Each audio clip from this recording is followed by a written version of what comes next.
Hello everyone. स्वाध्याय के इस 11वें सेशन में मैं आपका हार्दिक स्वागत करता हूं। हमारा टॉपिक वर्ल्ड हिस्ट्री में अमेरिकी स्वतंत्रता संग्राम रहेगा आज का। वर्ल्ड हिस्ट्री को हम आगामी कुछ ही दिनों में समाप्त करने वाले हैं। उसके बाद हम नया जो सब्जेक्ट है उसको शुरू करेंगे। टेलीग्राम चैनल से आप इस लिंक के थ्रू जाकर जुड़ सकते हैं और टेलीग्राम चैनल से जुड़कर आप इन सेशंस की उच्च क्वालिटी की पीडीएफ जो है वो प्राप्त कर सकते हैं। ये चैनल का संक्षिप्त परिचय है। आप लोग यदि नए हैं तो प्लीज़ इसे पढ़ लीजिए और प्रीवियस वीडियोस जो हैं वो भी एक बार ज़रूर देख लीजिए। और इसके साथ ही एक गुड न्यूज़ आप सबके लिए है। न्यू अनाउंसमेंट मैं इस सेशन के एंड में करने जा रहा हूँ, तो आप इसके लिए जुड़े हुए रहिए।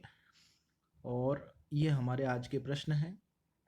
एक और मेरी आपसे रिक्वेस्ट है कि आप यदि इन पिक्चर्स ये जो मोबाइल पे देख रहे हैं और इसकी क्वालिटी में यदि आपको कोई इश्यू आ रहा है तो आप प्लीज़ इसे 720 जो पिक्सल्स हैं उस पर सेट करके देखिएगा और इससे आपको क्वालिटी जो शब्द जो दिखने लगेंगे वो ढंग से दिखने लगेंगे। तो आज के प्रश्न जो हैं वो कुछ इस प्रकार से है। सप्तवर्षीय युद्ध जो 1757 से 1763 के बीच में हुए, उन पर हमें 50 शब्दों में संक्षिप्त टिप्पणी करनी है। उसके बाद में सम्राट जॉर्ज तृतीय की गलत आर्थिक नीतियों पर संक्षिप्त टिप्पणी करनी है।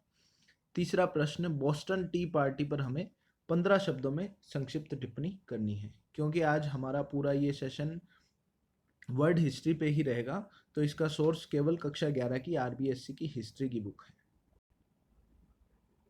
तो चलिए हम पहले प्रश्न पर चलते हैं। सप्तवर्षीय युद्ध पर हमें संक्षिप्त टिप्पणी करनी है 50 शब्दों में। अमेरिकी स्वतंत्रता संघर्ष के कारण के रूप में इंग्लैंड और फ्रांस के बीच 1757 से 1763 ईस्वी के बीच चले सप्तवर्षीय युद्ध में युद्धों की महत्वपूर्ण भूमिका रही। इस युद्ध में इंग्लैंड को अंततः फ्रांस पर निर्णायक विजय प्राप्त हुई। अमेरिका में फ्रांसीसी सत्ता का अंत हो गया तथा साथ ही अमेरिका स्थित सभी फ्रांसीसी उपनिवेश जो हैं वो अब इंग्लैंड के अधिकार क्षेत्र में आ गए।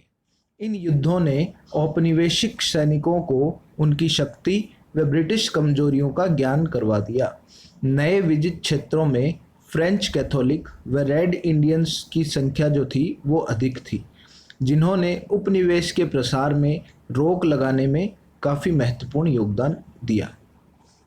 तो अमेरिका में जो स्वतंत्रता संघर्ष हुआ उसके बाद में ये उसके एक कारण के रूप में सप्तवर्षीय युद्ध हम काउंट करते हैं। तो इंग्लैंड और फ्रांस के बीच में हुआ, 1757 से 63 के बीच में हुआ। और इसने क्या किया? इसने किया कि औपनिवेशिक सैनिकों को उनकी शक्ति व ब्रिटिश कमजोरियों का ज्ञान करवा दिया। और इससे जो रेड इंडियंस और कैथोलिक जो बाहुल्य इलाकों पे जब इंग्लैंड का उपनिवेश के रूप में अधिकार हुआ तो उन बाहुल्य इलाकों के कारण उपनिवेश के प्रसार में रोक लग गई। तो ये हमें सप्तवर्षीय युद्ध के बारे में पढ़ा। अगला हमारा प्रश्न था, सम्राट जॉर्ज तृतीय की गलत आर्थिक नीतियों पर हमें 100 शब्दों में संक्षिप्त टिप्पणी करनी है। तो इसकी 100 शब्दों में प्रश्न है, इसलिए हम इसकी भूमिका बनाएंगे। एक, अमेरिकी स्वतंत्रता संग्राम का एक मुख्य कारण ब्रिटिश सम्राट जॉर्ज तृतीय की गलत आर्थिक नीतियां भी रही। उनके द्वारा निम्न आर्थिक सुधार लाए गए जो अंततः स्वतंत्रता संघर्ष का कारण बने।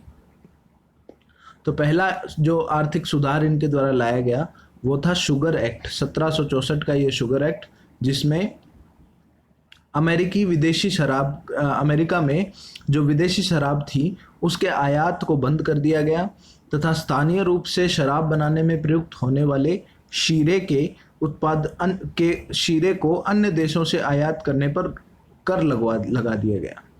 फिर से पढ़ते हैं। अमेरिका में विदेशी शराब का आयात बंद कर स्थानीय रूप से शराब बनाने में प्रयुक्त होने वाले शीरे के अन्य देशों से आयात पर कर लगा दिया गया। अतः अब इंग्लैंड की शीरा कंपनी से शीरा खरीदने की बाध्यता से लोगों में आक्रोश था। चलिए अगला कारण पढ़ते हैं। Currency act 1764। करेंसी एक्ट 1764 के तहत उपनिवेश में बनी कोई भी हुंडी अब वैध नहीं है। हुंडी आप लोग समझते होंगे, व्यापार के लिए जो कागज़ दिया जाता है जिसके थ्रू हम समझते हैं कि ये एक हुंडी है, उस कागज़ व्यापार के अंतर्गत ये यूज़ किया जाता है। उस कागज़ को दिखाकर कहीं भी व्यापारी विशेष के लिए पैसे कलेक्ट किए जा सकते हैं, मतलब एज ए चेक काम लिया जाता था हुंडी। उसके बाद में क्वार्टरिंग एक्ट 1765 शासकीय सैनिकों के निवास स्थान व खाद्य सामग्री का वहन जो है अब उपनिवेशों द्वारा करना तय हुआ। जो शासकीय सैनिक थे उनके निवास स्थान और उनकी खाद्य सामग्री पर जो खर्च होता है उसका वहन उपनिवेशों द्वारा किया जाएगा, ना कि ब्रिटिश सरकार के द्वारा किया जाएगा।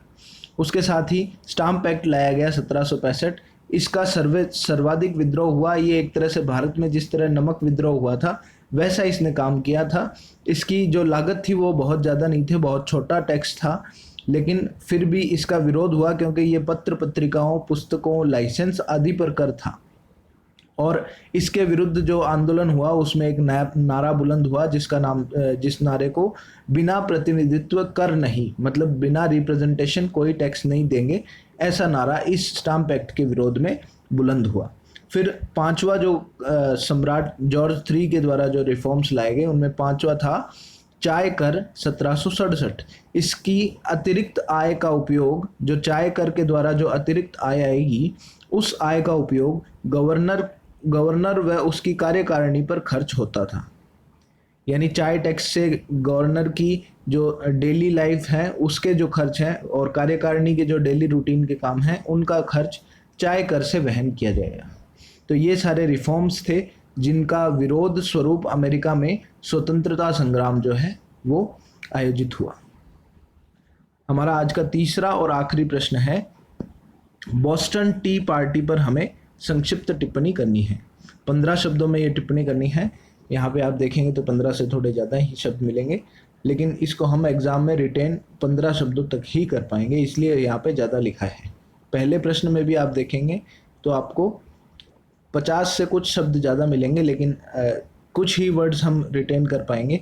और इसके रिवीजन सेशन को भी हम कल बात करेंगे इसके बारे में। चलिए, तीसरा प्रश्न हमारा, Boston T party. British east India company जो कि भारत में भी उस समय थी, को घाटे या दिवाले से बचाने के लिए अमेरिका में चाय का जो व्यापार था उसका एकाधिकार ईस्ट इंडिया कंपनी को दे दिया गया।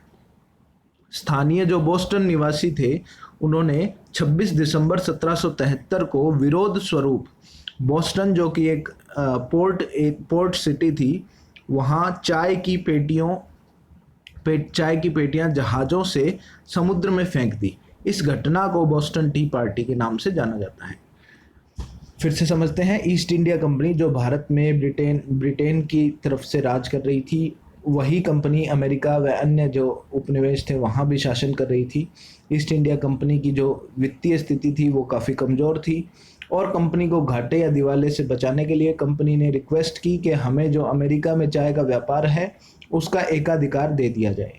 तो जो ब्रिटिश सरकार थी उसने अमेरिका में जो चाय का व्यापार था उसका एकाधिकार ब्रिटिश कंपनी को दे दिया, ब्रिटिश ईस्ट इंडिया कंपनी को दे दिया।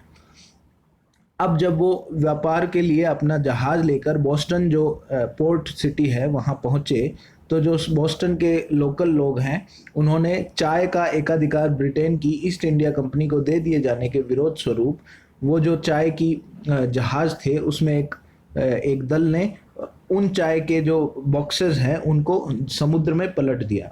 तो इस घटना को बोस्टन टी पार्टी के नाम से जाना गया और ये 26 दिसंबर 1773 को कंडक्ट हुई। ये घटना 26 दिसंबर 1773 को हुई थी।